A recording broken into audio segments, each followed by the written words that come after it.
كتر خيرك. هو انت ماشيه دلوقتي؟ ايوه يابا، انا بايته هنا من امبارح انا والعيال، وبعدين ثروت قال لي هيخلص شغله على طول ويرد على دار عمي. خلاص خليكي على راحتك. وانت عامله ايه معاه؟ وعامله ايه مع عمك العمدي؟ اوعي تكوني مزعلاهم منك. داني نسمه اطمن يابا. وانت كنت بتسالي على اخواتك وانا مسافر؟ ايوه يابا، كل يوم لما كان شاكر اخويا واخد اجازه كنت باجي عشان اشوفه، وراضي كمان كنت بشوفه على طول. هو عارف اللي كل ما اجي ما كنتش بلاقيه خالص. الله يعينه، شايل الشغل كله على دماغه، متحمل المسؤوليه كلها. ما انت يابا اللي مسلمه كل حاجه ومخلينا زي الطراطير، ولا نعرف راسنا من رجلينا في مالك اني واخواتي. هو كان حد منهم قال يا شغل واني قلت لا؟ قدامك راضي اهو، ماسك في التدريس والشعر، وقال مليون مره ماليش دعوه بالتجاره. وشاكر اخوك ايه قدامه الجيش، لما يخلص همسكه الشغل مع اخوه. لا بس انت برضو مكبره علينا زياده عن اللزوم، كل حاجه قولوا العارف خدوا من عارف. ده كفايه ان انت ما بتنادلهوش غير يا ابن الغالي، يعني هو ابن الغالي واحنا ولاد الرخيصه. عيب يا بنت اخدشي، ما تقوليش كده على امك. انت فاهمه كويس. عفاف ام عارف كانت اول فرحتي، وماتت في عز شبابها، والواد ما ترباش في حضنها زي ما انتوا تربيتوا في حضن امكم. ومن صغره هو شايل الحمل معايا وبيكبر في المال. فيها ايه يزعل دي؟ ويعني ما يزعلنيش ان انت حجيت لامه وما حجيتش لامي. ماني قايل مليون مره، السنه دي لام عارف، والسنه الجايه ان شاء الله ان عشت لام راضي. طب واشمعنى هي الاول يعني؟ يوه يا جليلي، خلاص اني راجل وحش ومش كويس. شوفي عيالك عشان توكلي على الله. يابا هو اني كل ما اتكلم معاك كلمه تقوم انت خلقك يضيق وتزعق لي؟ ما انت مش عايز تسمعي الا اللي في دماغك. طب ما تزعلش مني. اني ما بزعلش منك، ربنا يهديكي بحق جاه النبي عليه الصلاه والسلام. طب عايز مني حاجه؟ مش عايز منك حاجه، يلا توكلي انت على الله. طب ايدك يا ابوسي. ماشي يا معلم، مع ألف سلامة. يلا يا رجالة شهلوا شوية امال. يلا امال، المعلم اتصل بيها من مصر وبيستعجلني. خلاص يا عم عارف، هما كده خلصوا. اتكلوا على الله انتوا بالسلامة. بقول ايه يا عم عارف، هما تمموا بقية الحساب معاك؟ امال يعني يا ناصر هسيبهم يمشوا بالبضاعة من غير ما اخد بقى حسابي؟ يلا قفل لحسن انا هلكان عايز اروح. لا اقفل ايه؟ ده انا عايزك في كلمتين خصوصي. خصوصي؟ ايوه. اقعد. لا العفو. يا واد اقعد واتكلم يا واد. حاضر. بقول ايه يا عم عارف، انا يعني بصراحة ربنا كنت عايز اتأهل. طب ومال؟ ألف بركة يا حبيبي، شد حيلك واللي ناقصك أنا صدقك. هو ده العشم برضه يا عم عارف، ربنا يخليك لينا يا سيد الناس. انا يعني كنت عاوزك تكلمها لي، اصلها تخصكم. إيه؟ تخصنا؟ ايوه. إزاي يا واد؟ اصل اللي غرضي منها تبقى البت حسنى بنت بخيت الله يرحمه. حسنى؟ وما لقيتش غير البت حسنى يعني؟ ومالها حسنى؟ سيرها بطلة سمح الله. لا استغفر الله، أنا ما قلتش كده، بس الواجب ندور على واحدة لها أصل وفصل. ما احنا عارفين امها وعارفين ابوها واخوها الله يرحمهم. أيوة، بس برضك احنا ما نعرفش حاجة عن أصلهم وفصلهم. دول ناس طبوا على البلد من سنين طويلة، قالوا إنهم هربانين من الطرف بلدهم في الصعيد، والله أعلم إذا كانوا صادقين ولا كدابين. وكلام الناس ياما في الموضوع ده، اللي قال إن أبوها كان هربان من جريمة قتل، واللي قال إنه كان هربان من فضيحة، واللي قال إنه كان عامل عملة، وربنا ستر على عبيده. لولاش أبويا وقلبه الطيب لمهم في الزريبة جايز ما كانوش قعدوا في البلد من أصله. ايوه يا عم عارف، بس البت عجباني ولد عليا ونفسي اتجوزها. وبعدين يعني هو اني اللي ابن باشا؟ ماني غلبان زيها برضه، وابويا كان عربجي على باب الله، وامي زي امها تمام بتخدم حداكوا في الدار. يا ولا افهم، أنا ما بتكلمش على الفقر، أنا بتكلم على الأصل. على الأصل دور. أمال يا فتحي، ده أنت هتجيب منها عيال يشيلوا اسمك. عموما أنت تنسى الموضوع ده دلوقتي، واللي فيه الخير يقدمه ربنا. ماشي. بس قامت الست غالية لما الطيور اللي في الدار كلها وراحت رميها على الست سعاد، والست سعاد تجري واحنا نضحك، واللي ليها قلب بقى الست سعاد بقى وشها اصفر زي الليمون. وهي عملت كده ليه؟ ما هم بيقولوا اللي ما تحبلش خضوها يمكن الخضه تخليها تحبل. يا سلام. وبعدين ايه يا بت؟ ايه يا بت مالك؟ في ايه؟ ما فيش حاجه يا امي، انا بس عايزه اخرج اشم شويه هوا. تروحي فين يا بت؟ ده الليل مسه. الله، انت عليك عفريت ولا ايه؟ ما احنا يا بت بنسهر مع بعض. يو يما عايزه اخرج بقى، ما فيهاش حاجه دي. يا بت بطلي جنان يا بت وعقلي. يو هو انت تفضلي سجناني هنا ولا ايه؟ اوعي يما. بت يا حسنى، انت يا بت رايحه فين السعاده؟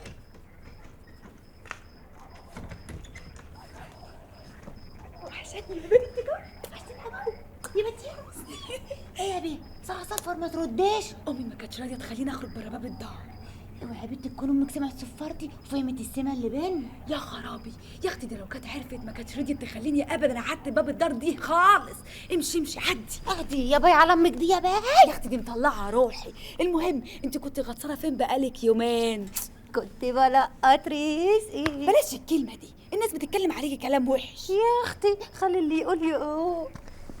اسكتي يا بنتي يا حسن، اما حصل كنت تفاص، انما ايه هقلك يا كده مساء بالليل. الفل والياسمين والبنفسج وعباد الشمس. اهدي اهدي، هي عفاريت الليل بقت بتطلع على الارض دلوقتي. انا مش عفريته بس، ده انا جن مصور.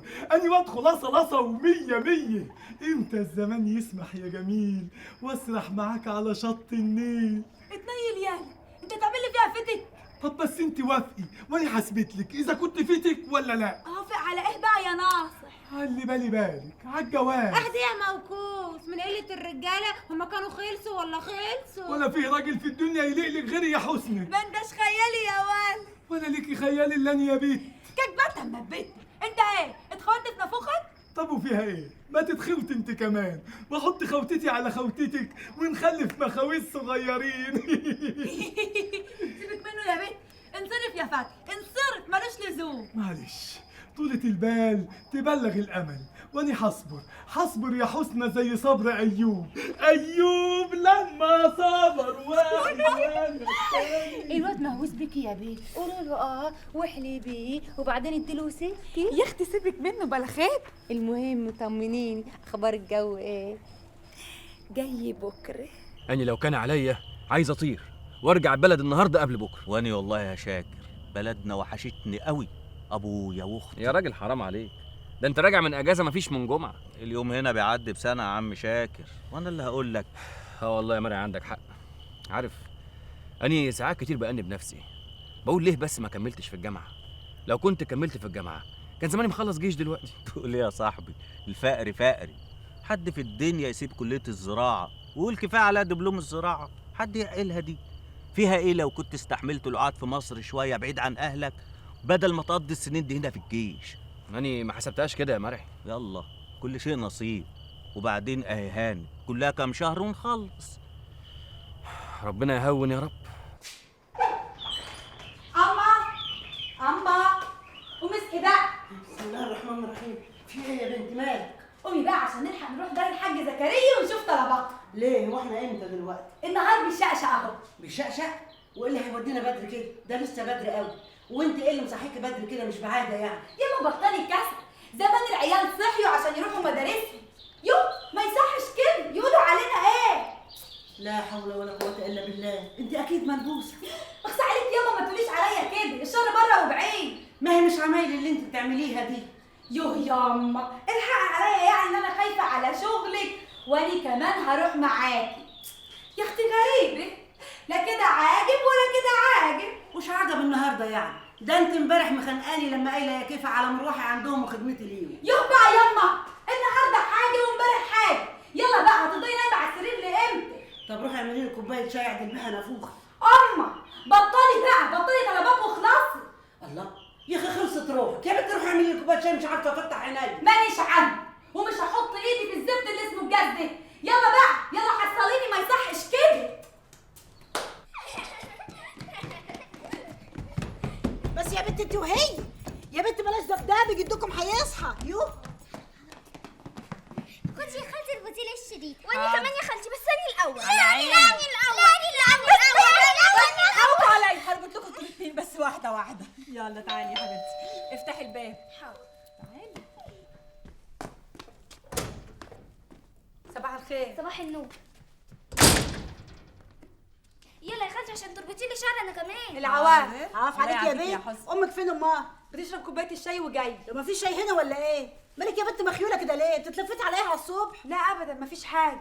تعالي يا حسنى كملي تغيير شعرها علشان ادخل الفطار لراضي. كده برضه يا خالتي؟ اشمعنى ربطتي الهاله شعرها؟ معلش يا حبيبتي علشان عمك عنده مدرسه. انا مش فاهمه يا سعاد، ايه غيتك في الشندوتشات دي؟ وراضي ابن عم روخر موافق عليها. كده احسن يا غاليه، اللي عنده شغل بدري زي راضي الفطور السريع احسن ليه. اسكتي، ده العيال كمان ولفوا عليه، لو حطيت الفطور في اطباق يتخانقوا معايا. محدش مريح دماغه غير سامح ابني، قام الفجر يا عين امه وجري على مدرسته. يا بنتي خلاص يا بنت يا حسنى. يابا انا بعملها اهو اتهدي. خلصتي يا حسنى ولا لسه؟ اديني بربط لها الفيون. طب يلا يلا يا بنات اجروا هاتوا شنطكم يلا بسرعه عشان تشربوا اللبن ويحطوا لكم سندوتشات. بنتي يا حسني جري يا قوام هاتي لامك وتعالي، عاوزين نجهز الغدا بدري عشان شاكر ابن عمي. هو السكر افندي لسه ما جاش؟ لا هيجي الظهريه يا بنت. حاضر. وعملتوا ايه في المجاميع؟ مين بدأ ومين ما بدأش؟ مفيش غير 3 مجموعات بس هي اللي بدأت يا حضرة الناظر، والأستاذ راضي نظم الباقي وإن شاء الله هيبدأوا على الأسبوع الجاي. كويس قوي، اتفضل انت. على إذنك حضرة الناظر. مع السلامة. اهلا اهلا. ازيك يا حضرتك؟ ازيك يا راضي يا ابني؟ ازيك يا حبيبي؟ المدرسه نورت برجوعك. الله يخليك، اتفضل يا ابني اتفضل. اني بلغني الحاجات الكتير اللي كنت قايم بيها في غيابي، ولسه الاستاذ مجدي مكلمني على المجاميع. ده كله بنفسك يا حضره الناظر. تعيش يا ابني. والحاج عامل ايه واخواتك؟ الحمد لله كلهم بخير. انا بس كان ليا طبعا لحضرتك كده. خير يا ابني. بعد اذنك يعني كنت عايز اذن كده بعد الحصه الثالثه لمده ساعتين مش اكتر يعني. اصل شاكر اخويا نازل البلد النهارده وعايز اجيبه من المحطه. وماله يا ابني؟ وليه ساعتين؟ ما تاخد بقيه اليوم، ده انت عمرك لا بتغيب ولا بتتاخر، ما فيهاش حاجه يعني لو خدت يوم. ربنا يخليك لينا يا حضره الناظر، بس يا ريت بقى حضرتك تشرفنا على الغدا النهارده. دايما عامر يا ابني، ناكل في الفرح ان شاء الله. لا والله دي مش عزومه مراكبيه، ده الحاج مأكد عليا كمان. تعيش يا ابني انت والحاج، وربنا دايما يجمعكم ولا يفرقكم ابدا. الله يخليك يا استاذ رشوان. تأمرني بحاجه؟ سلامتك يا ابني، سلم لي على شاكر كتير قوي، والف حمد لله على سلامتك. الله يسلمك الله يسلمك، مع الف سلامه. مع السلامه يا حبيبي، الف سلامه.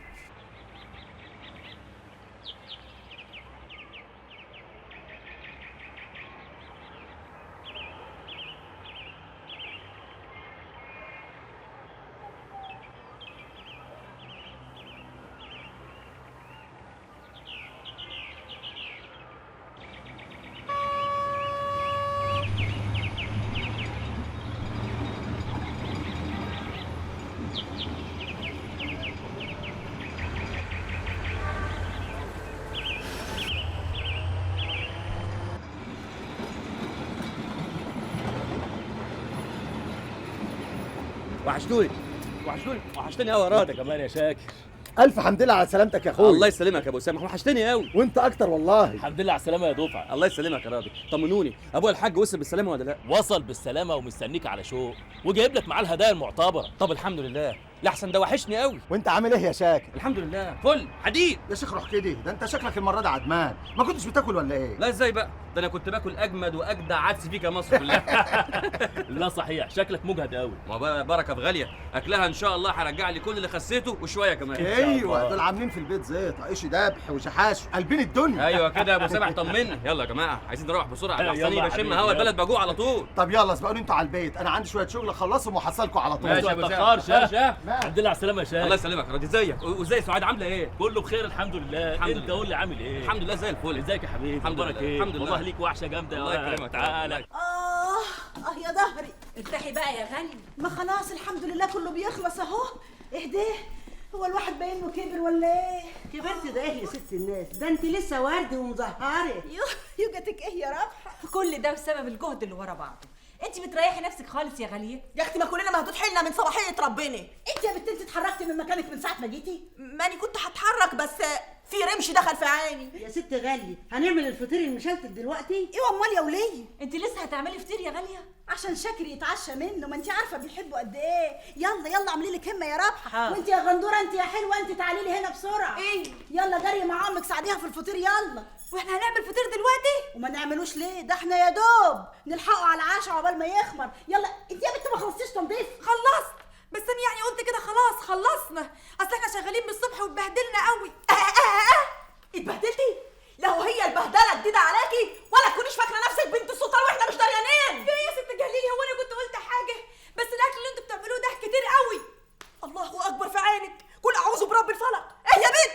انت هتعدي اللقم علينا؟ يا جليله حسنى ما تقصدش. ولا تقصد؟ امشي يا بنت نجري من قدامي، مش عاوزه اسمع صوتك. وهو اني قلت حاجه يا ست غاليه؟ يا بنت امشي بقى بلاش لماط.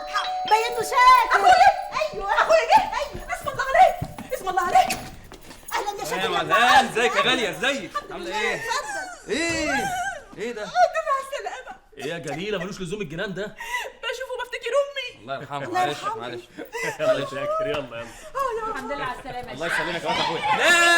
لا بالعصابه الجميله.